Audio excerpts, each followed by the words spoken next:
नमस्कार। आप देख रहे हैं नॉकिंग न्यूज़ और मेरा नाम है गिरिजेश वशिष्ठ। और जो चैनल देखते हैं वो सब जानते ही हैं।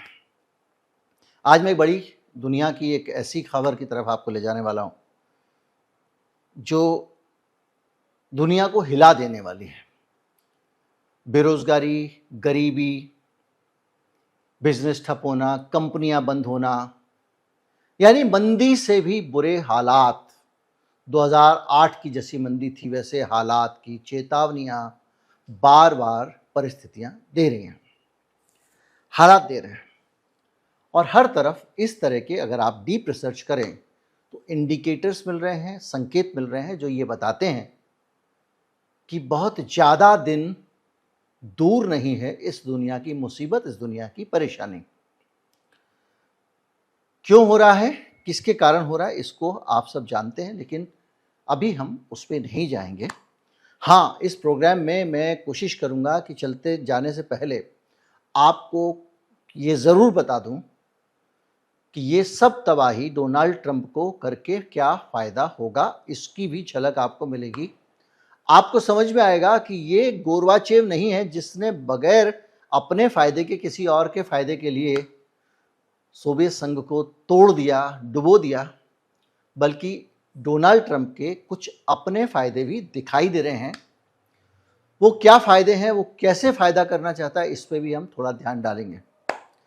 अभी हो क्या रहा है और इसकी शुरुआत कैसे हुई ये मैं आपको बताता हूं। दरअसल एक आदमी है जिसका नाम है रॉबर्ट कियोसाकी। नाम से ही लगता है कि जापानीज मूल का व्यक्ति है। वो व्यक्ति बड़ा जाना माना लेखक है और रिच डैड पुअर डैड एक पुस्तक पूरी दुनिया में इसी से जुड़ी हुई, फाइनेंस से और वित्तीय मामलों से, उसकी किताब एक आइकन है और लोग खरीद खरीद के पढ़ते हैं, खरीदे जा रहे हैं। अनेक किताबें लिखी हैं उन्होंने। कियोसाकी के अनुमान, वो बीच बीच में इस तरह के मामलों में अनुमान देते हैं और उनके अनुमान से ये रिसर्च, ये खोज शुरू हुई जिसकी हम चर्चा कर रहे हैं। दरअसल उन्होंने एक ट्वीट किया, या एक्स जो पहले ट्विटर था उस पर एक मैसेज लिखा।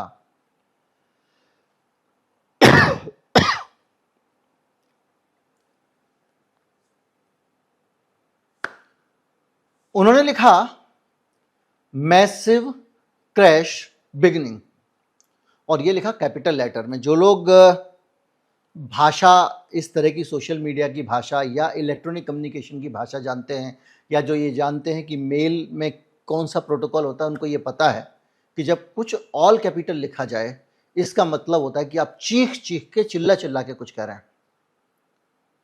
अगर आपने अपने बॉस को लिखा डियर सर और आपने उसको कैपिटल लेटर लिख दिया, उसका मतलब है डियर सर, ऐसे समझिए बस। तो इसने जो है ना, मैसिव क्रैश बिगनिंग, यानी बड़ी तबाही आने वाली है, और ये कहा है, और साथ में लिखा है millions will be wiped out, यानी दसियों लाख डॉलर खत्म हो जाएंगे। और ये जो भविष्यवाणी है वो उस आदमी की तरफ से आई है जो आदमी पहले 2008 में भी ऐसी ही भविष्यवाणी कर चुका था, और बाद में जब उसका बहुत ज़्यादा लोगों ने मजाक उड़ा लिया तो पता चला कि उसकी भविष्यवाणी सही थी, जब दुनिया ने उस 2008 की मंदी को भोगा। तो अब वो आदमी दोबारा भविष्यवाणी कर रहा है, तो जब वो भविष्यवाणी करता है तो हम लोग, हमारे कान खड़े होते हैं। हमारे जैसे पत्रकार जानना चाहते हैं कि भैया ये क्यों कह रहा है इस बात को, इस बात का आधार क्या है।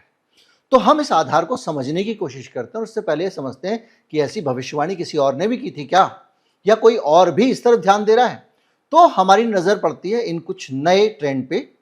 माइकल बरी हैं जिन्होंने 2008 के हाउसिंग क्राइसिस को पहले ही समझ लिया था, और द बिग शॉर्ट करके उनके ऊपर एक फिल्म बनी थी जिसको पूरी दुनिया जानती है। उन्होंने भी एक बड़ी चेतावनी दी है। उसने कहा कि ये एआई कंपनियों के शेयर जब ऊपर जा रहे हैं, आपको पता है ना, हिंदुस्तान की पूरी जीडीपी से डबल से भी ज़्यादा साइज का हो गया है एनवीडिया का अपना, जिसको कहते हैं उसकी संपत्ति, शेयर मार्केट के कारण। किस लिए? हर आदमी एआई में पैसे लगा रहा है। उन्होंने कहा कि 1999 में जो इंटरनेट बबल आया था, हर आदमी इंटरनेट में इन्वेस्ट कर रहा था, तमाम सारा इंटरनेट खड़ा हो गया था, ये वैसा ही सीन है जो इस वक्त एआई की भगदड़ हो रही है, और कभी जीतने का सबसे अच्छा रास्ता होता है खेल में ना उतरना। यह भविष्यवाणी वो कर रहे हैं। कौन कर रहे हैं? माइकल बरी। तो एक और आदमी मिल गया हमको अपने रास्ते में साथ चलते चलते, जो कह रहा है कि भैया दुनिया तबाह हो सकती है, गिर सकती है। इसी तरह से एक शिलर कैप रेशियो है, ये एक रेटिंग कहलाती है, और ये बताती है, ये इसको दरअसल नोबेल प्राइज विनर थे अर्थशास्त्री रॉबर्ट शिलर, उन्होंने ये बनाया, और उन्होंने बताया कि कैसे एक खास तरह के कैलकुलेशन से आप मंदी को भांप सकते हो।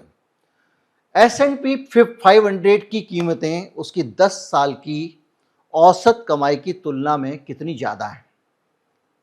अब थोड़ा अगर टेढ़ा लग रहा हो तो जो है स्टैंडर्ड एंड पुअर 500 एक इंडेक्स है टॉप 500 कंपनियों का, उस इंडेक्स की 10 साल की कमाई कितनी है? किसी साल 10,000 रुपये कमाए, किसी साल 5,000, तो जो एवरेज हुआ वो कमाई कितनी है, और उसकी तुलना में आज ये इंडेक्स कहाँ है? दिसंबर 2024 में ये 47.9 पहुंच गया है। यानी आमतौर पे ये जो इतनी लंबी अवधि का औसत होता है वो होता है 17 से 18।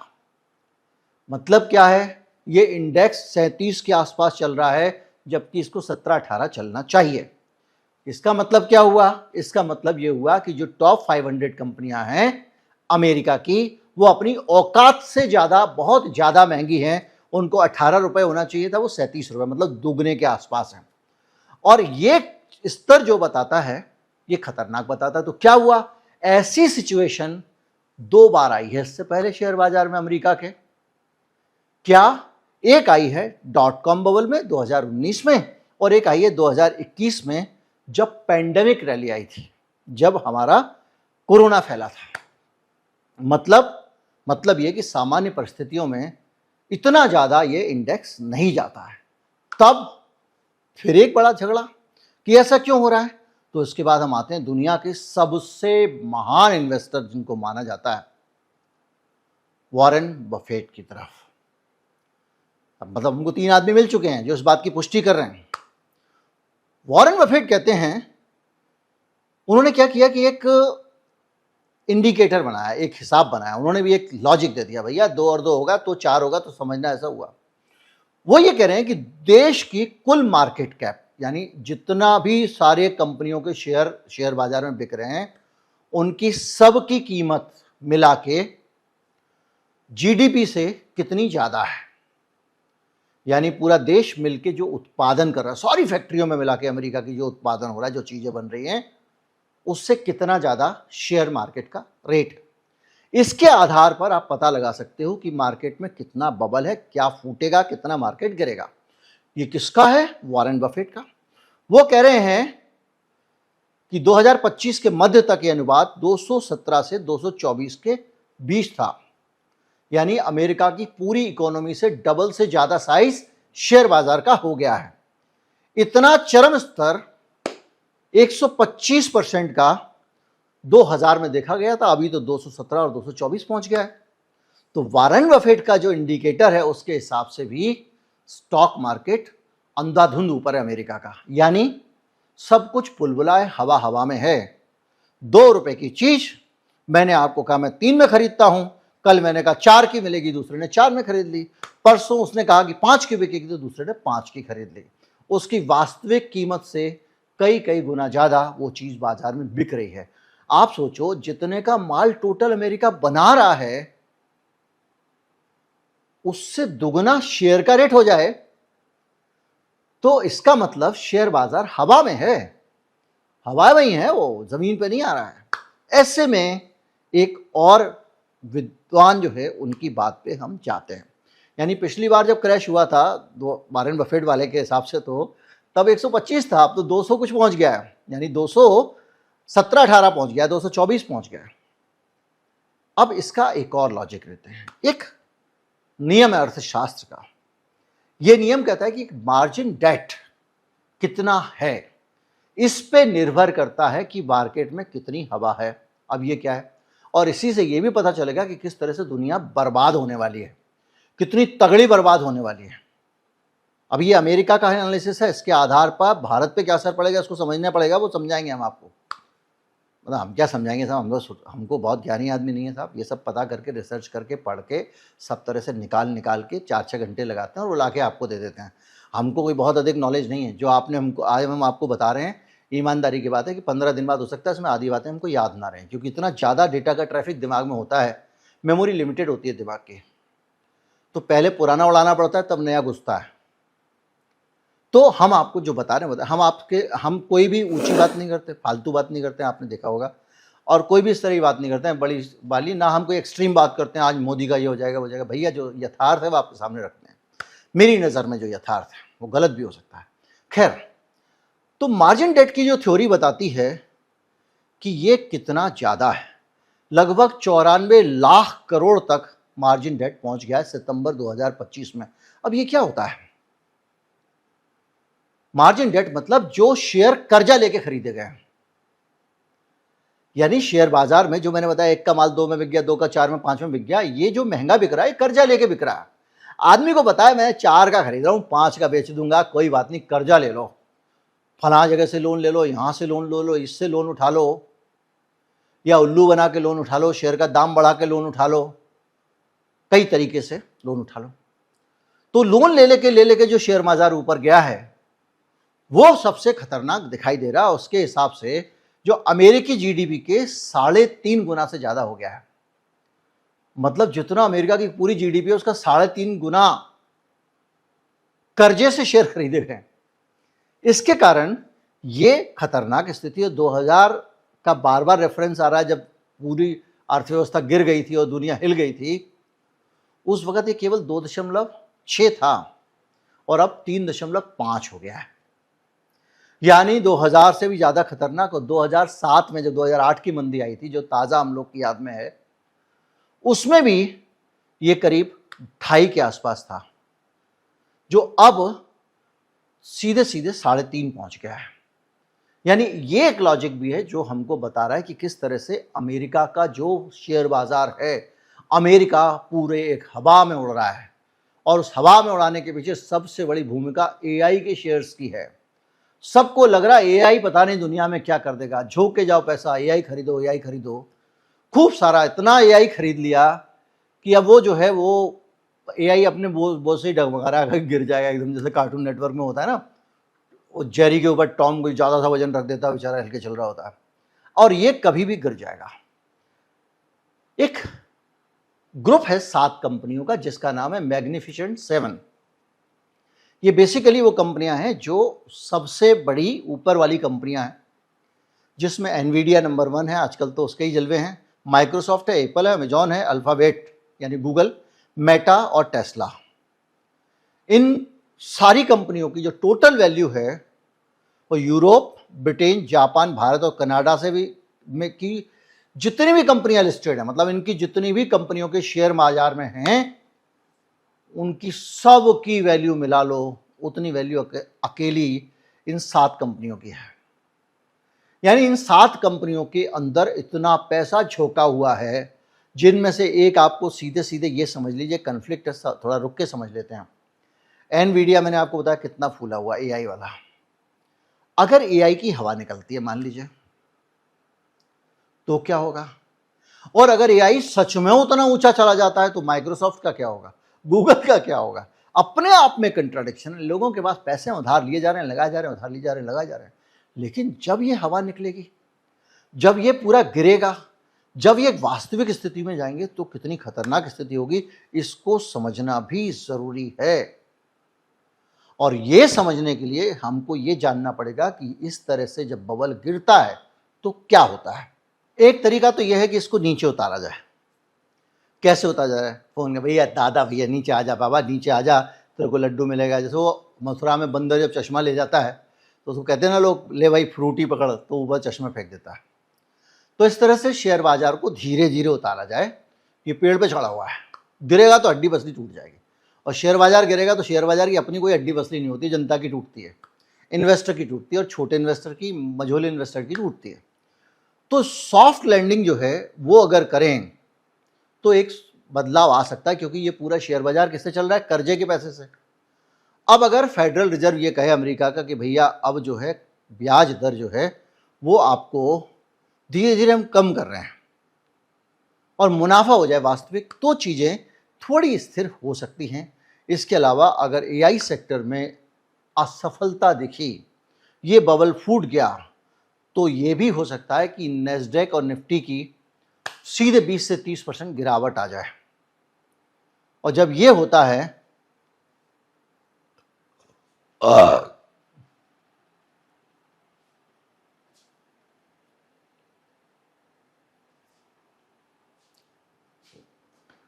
एक तरीका ये है सॉफ्ट लैंडिंग। फेड जो है ब्याज दरें धीरे धीरे घटाए, एकदम से ना गिराए, क्योंकि लोगों को ब्याज सस्ता मिल जाएगा तो और झोंक देंगे। उसके कारण क्या होता है कि मुनाफा जब वास्तविक होगा, बाजार को फाइनेंस मिलेगा। अब ये टेढ़ी बात आ गई थोड़ा सा अर्थशास्त्र की, कोई बात नहीं, सरल करेंगे तो बाजार थोड़ा ठंडा होगा, धीरे धीरे ठंडा होगा, क्योंकि आप पैसा बाजार को जो दे रहे हो थोड़ा थोड़ा करके दे रहे हो। तो एक चीज़ ये होने वाली है। दूसरा ये है कि शार्प करेक्शन अगर हुआ, जैसे एआई के शेयर हवा में उड़ गए एकदम से, अगर ये शेयर अचानक से गिरे तो जो नेस्डेक और एस&पी मतलब स्टैंडर्ड एंड पुअर्स, उसका इंडेक्स जो है वो 20 से 30% गिर सकता है। और उसके गिरने का मतलब ये है अचानक बाजार में पैसे की कमी आ जाएगी, एकदम लिक्विडिटी घट जाएगी। और क्योंकि लिवरेज अधिक है, लिवरेज अधिक है ज़्यादा मतलब लोगों ने कर्जा लेके लगाया हुआ है, वो डूब गया तो पैसा वापस नहीं आएगा, वापस नहीं आएगा तो मार्केट में पैसा नहीं आएगा भाई साहब। तो अचानक पैसे की दिक्कत खड़ी हो जाएगी समाज में। पैसा नहीं होगा तो व्यापार नहीं होगा, व्यापार नहीं होगा तो रोजगार नहीं होगा, रोजगार नहीं होगा और व्यापार नहीं होगा तो माल नहीं बनेगा, और माल नहीं बनेगा तो माल महंगा मिलेगा, माल महंगा मिलेगा और रोजगार नहीं होगा तो त्राहिमाम मचेगा। आपके बैंक खाली होने शुरू हो जाएंगे, आपके पास जो थोड़ा बहुत पैसा है वो पैसा भी आपको जो है वो खत्म हो जाएगा। इसके अलावा जिन जिन बैंकों ने ये हवा में उड़ने वालों को जो पैसा दिया हुआ है, वो सब बैंक भी एक के बाद एक क्रैश होते जाएंगे। भारत के नियम आपको पता है, अगर बैंक क्रैश हुआ तो 5 लाख रुपए पर आपका हक है, इससे ज्यादा की कोई जिम्मेदारी सरकार की नहीं है। 5 लाख का ही बीमा कराया हुआ उसने, आपका जो पैसा बैंक में जमा है वो 5 लाख रुपए का सरकार ने बीमा करवा दिया है, उतना पैसा आपको मिल जाएगा। अगर 10 भी है तो 5 गया, तो क्या हुआ, ना तो आपका पैसा सेफ, ना आपके शेयर सेफ, यानी कागज वाली कोई भी चीज सेफ नहीं है। इसीलिए जिसका बात हमने शुरू में की थी रॉबर्ट नाकासाकी की, उस आदमी ने कहा, कौन सा वाला, रिच डैड पुअर डैड वाला, जिसने कैपिटल लेटर में चेतावनी दी है, उसने कहा इस पे भरोसा मत करना, इसमें पैसा मत लगाना। मत लगाना मतलब पैसा ऐसी चीज में लगाना जो कागज पे ना हो, भौतिक रूप में हो, जैसे गोल्ड सिल्वर वगैरह वगैरह। अब यहां पर ट्रंप की भूमिका आती है। गोल्ड और सिल्वर हमेशा जब खतरनाक माहौल होता है तो एक ऐसी चीज है, रखे रहो भैया, ये आपकी कभी डूबेगी नहीं, ना तो रुपया डूब जाएगा, शेयर डूब जाएगा, सब डूब जाएगा। तो सोने चांदी की तरफ भाग दौड़ होगी। अभी हाल में बहुत सारे सोने चांदी की बिक्री हुई, उसका दाम बढ़ा, ये सब हम जानते हैं। लेकिन डोनाल्ड ट्रंप को क्या फायदा है? डोनाल्ड ट्रंप ने सोने का दाम नीचे कर दिया, आपने देखा होगा। कैसे किया? जहां जहां अनिश्चितता थी वो खत्म कर दी। चीन से जाके मिलके आ गया, वहां पर इजराइल का और हमास का तथाकथित टेम्परेरी सही एक समझौता करा दिया। यानी दुनिया में शांति शांति सी दिखने लग गई है। और रूस पे दबाव बनाना शुरू कर दिया, तो एक संदेश दे दिया कि यहां पर भी अब रूस दबाव में है तो कुछ समझौता हो जाएगा। तो एक पूरा वातावरण वो आदमी बना रहा है। ये वातावरण कहीं ना कहीं उस अस्थिरता को कम कर रहा है जो सोने के दाम बढ़ाती है। तो फिर ट्रंप क्या चाहता है? ट्रंप चाहता है कि क्रिप्टो में पैसा लगाएं लोग, क्योंकि क्रिप्टो भी एक वैसा ही एसेट है जैसे सोना चांदी है। यह माना जाता है कि दुनिया में सब गिरेगा तो सोना चांदी और क्रिप्टो ही बचेगा, क्योंकि क्रिप्टो ऐसी मुद्रा है जिसको कभी भी कोई किसी देश का बैंक, सेंट्रल बैंक गवर्न नहीं करता। आरबीआई की हुकूमत नहीं चलती क्रिप्टो पे। अमेरिकन फेड की भी हुकूमत नहीं चलती। क्रिप्टो आज़ादी की मुद्रा है, पूरी दुनिया के सरकारी तंत्र से आज़ादी की एक ऐसी मुद्रा जो अनारकी की मुद्रा है। कुछ लोग अनारकी और जो है वो इसको जो है वो मानते हैं कि ये कोई बुरी चीज़ होती है। अनारकी बुरी चीज़ नहीं होती, अनारकी भी एक विचारधारा है, सत्ता के नियंत्रण से मुक्त समाज, उसको कभी पढ़िएगा टाइम हो तो। खैर, तो कुल मिला के उसकी तरफ फंड डाइवर्ट होने वाले हैं। तो लोग अभी ये जो भी शांति है, लोग ये मान के चल रहे हैं कि जैसे ही बबल फटेगा सोने के लिए भागेंगे लोग। यह है। दूसरा ये है कि भारत पर क्या असर पड़ेगा। अब ये सोचिए, अमेरिका में पैसा गिरेगा, मार्केट गिरेगा तो भारत का मार्केट भी गिरेगा। क्यों गिरेगा? क्योंकि भैया जो पैसा लोगों का भारत के बाजार में लगा हुआ है इंडेक्स फंड वगैरह में, अमेरिका के इन्वेस्टर का जो FII है, फॉरेन इंस्टीट्यूशनल इन्वेस्टर्स, मतलब वहाँ के म्यूचुअल फंड वगैरह ने जो पैसा लगाया हुआ है, वो सबसे पहले भारत जैसे देशों से जो हाई रिस्क हैं, जो उभरती हुई अर्थव्यवस्थाएं, उनसे पैसा निकालते हैं और डॉलर असेट्स में लगाते हैं। तो जब पैसा यहाँ से तेजी से जाएगा तो क्या होगा, आप अच्छी तरह से जानते हैं। पैसा जब भारत से बाहर जाएगा तो डॉलर की कीमत बढ़ जाएगी, क्योंकि डॉलर की मांग बढ़ जाएगी और रुपए की कीमत गिर जाएगी। तो बाहर से आने वाला सारा सामान बहुत महंगा हमको मिलने लगेगा। इसके साथ साथ रुपया जब कमज़ोर हुआ तो मुद्रास्फीति घटेगी, बढ़ेगी। मुद्रास्फीति बढ़ने का मतलब यह है महंगाई बढ़ना। सोना महंगा हो जाएगा और अंतर्राष्ट्रीय सोना कीमत बढ़ने पर भारत में रुपए गिरने की दर और ज़्यादा हो जाएगी। और आप अच्छी तरह से जानते हैं कि भारत में सोना, मैंने आपको बताया था, पूरी दुनिया से 42% महंगा है, और ज़्यादा महंगा हो जाएगा। अब आप सोचिए विडंबना, पूरी दुनिया सोना खरीदने की तरफ बढ़ रही होगी तो हमको सोना और महंगा मिल रहा होगा। मैंने पूरा कैलकुलेशन बताया था आपको कि सोना भारत में महंगा क्यों है दुनिया के मुकाबले। तो ये सारी कहानी, ये पैटर्न यही बताता है कि अब चीज़ें हो गई हैं खतरनाक। इस खतरनाक स्थिति में क्या करना चाहिए? बैंकों को अंधाधुंध कर्जे देना बंद करना चाहिए। मैंने आपको वीडियो बना के बताया था कि हिंदुस्तान के बैंक मूर्खों की तरह प्रोडक्शन लिंक चीज़ों को देने के बजाय अपनी लैंडिंग कहाँ कर रहे हैं? जुएबाजी, सट्टेबाजी में कर रहे हैं, शेयर बाजार में, सोना खरीदने वालों को और बाकी जगहों पर, खुद भी उन जगहों पर इन्वेस्ट कर रहे हैं। पूरा आंकड़ा दिया था मैंने आपको। तो ये जो पैसा है, ये जब आप इधर उधर सब जगह इन्वेस्ट कर रहे हो, रिस्क वाली जगह में इन्वेस्ट कर रहे हो, तो उस पैसे के उधर इन्वेस्ट करने से एक बफर पैदा हो गया। बफर चाहिए, बफर नहीं है, मतलब आपके पास कुछ पैसे होना चाहिए कि अगर क्राइसिस आए तो बैंक चलता रहे, इतने पैसे तो बचा के रखो भाई। तो RBI ने तो वो कम कर दिए जगह दर कि मतलब आपको इतना एक नियम होता है कि इतना आपके पास जमा होना चाहिए तो आप इतना लोन दोगे, जिसको आप CRR बहुत सारी चीज़ें कहते हैं, उसको भी कम कर दिया। तो बैंकों के पास में कुछ पैसा हमेशा रहना चाहिए। उस बफर को अगर आप नहीं रखोगे तो दिक्कत हो जाएगी। इसके साथ साथ वित्तीय संस्थानों को एक अनुपात भी रखना चाहिए कि जितना आपने वहाँ कर्ज दिया हुआ है इन सब चीज़ों पे और बाकी जो कर्जे हैं उनके बीच में एक अनुपात होना चाहिए। नहीं सोना महंगा हुआ तो पैसा सोने में लगा दो, अब गिर गया तो क्या होगा? तो ये करना जरूरी है। इसके साथ साथ अंतर्राष्ट्रीय स्तर पे आपको कोऑर्डिनेशन रखना पड़ेगा। एक पूरी दुनिया के जो RBI है, इनका भी एक RBI होता है, BIS, उस पर कभी और बात करेंगे। हमारा सोना है बहुत सारा वहाँ पर, सरकार ने छोड़ रखा है। खैर, जो भी है, और हमारे आपके लिए ये है कि भैया एकदम कूद ना पड़ो AI कंपनियों में, सब जगह थोड़ा थोड़ा शेयर लगा के रखो। पैसा जो है वो थोड़ा सा यहाँ रखो, सोने में भी रखो। कुछ ऐसी कोई ट्रेडिंग मत करो जिसमें धड़ से गिरते हैं धड़ से बढ़ते हैं, तमाम तरह की होती है, मैं उसकी बात नहीं करूँगा। और मुझे को बिल्कुल इन्वेस्टमेंट, शेयर बाज़ार वगैरह के बारे में ज़्यादा समझ नहीं, मैं लगाता भी नहीं पैसा। मैं अपनी कमाई को बड़ा मेहनत की कमाई मानता हूँ।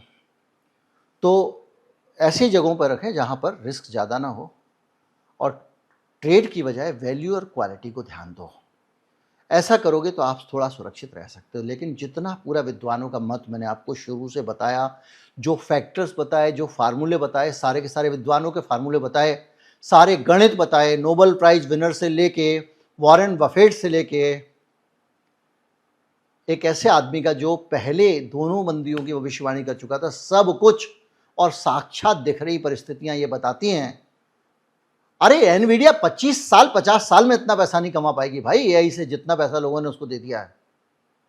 तो ये सब जो सिचुएशन है, इसमें टेंशन की बात है, टेंशन की बात रहेगी। और जो लोग ये कहते हैं हमको क्या है, हमारे पास, हम तो छोटे आदमी हैं, छोटे आदमी ही सबसे ज़्यादा पिसते हैं। याद कीजिए कोविड आया था तो अडानी जी की दौलत यूं बढ़ गई थी और हम सब परेशान थे, नौकरियां एक के बाद एक जा रही थी। उम्मीद करता हूं आपको जानकारी बहुत सारी नई मिली होगी। ज़्यादा से ज़्यादा लोगों तक पहुंचा दें, चैनल को सब्सक्राइब कर लें। भुगतान करना चाहते हैं तो क्यूआर कोड आएगा इसके अंत में, स्कैन कर दीजिएगा। और एक नीचे भी, अगर क्यूआर कोड स्कैन करने में दिक्कत, क्योंकि मोबाइल से, उसी मोबाइल से क्यूआर कोड कैसे स्कैन करें, थोड़ा टेढ़ा काम है, तो आप वो लिंक डिस्क्रिप्शन में सबसे ऊपर है, उसके ज़रिए कर सकते हैं। नमस्कार, जय हिंद।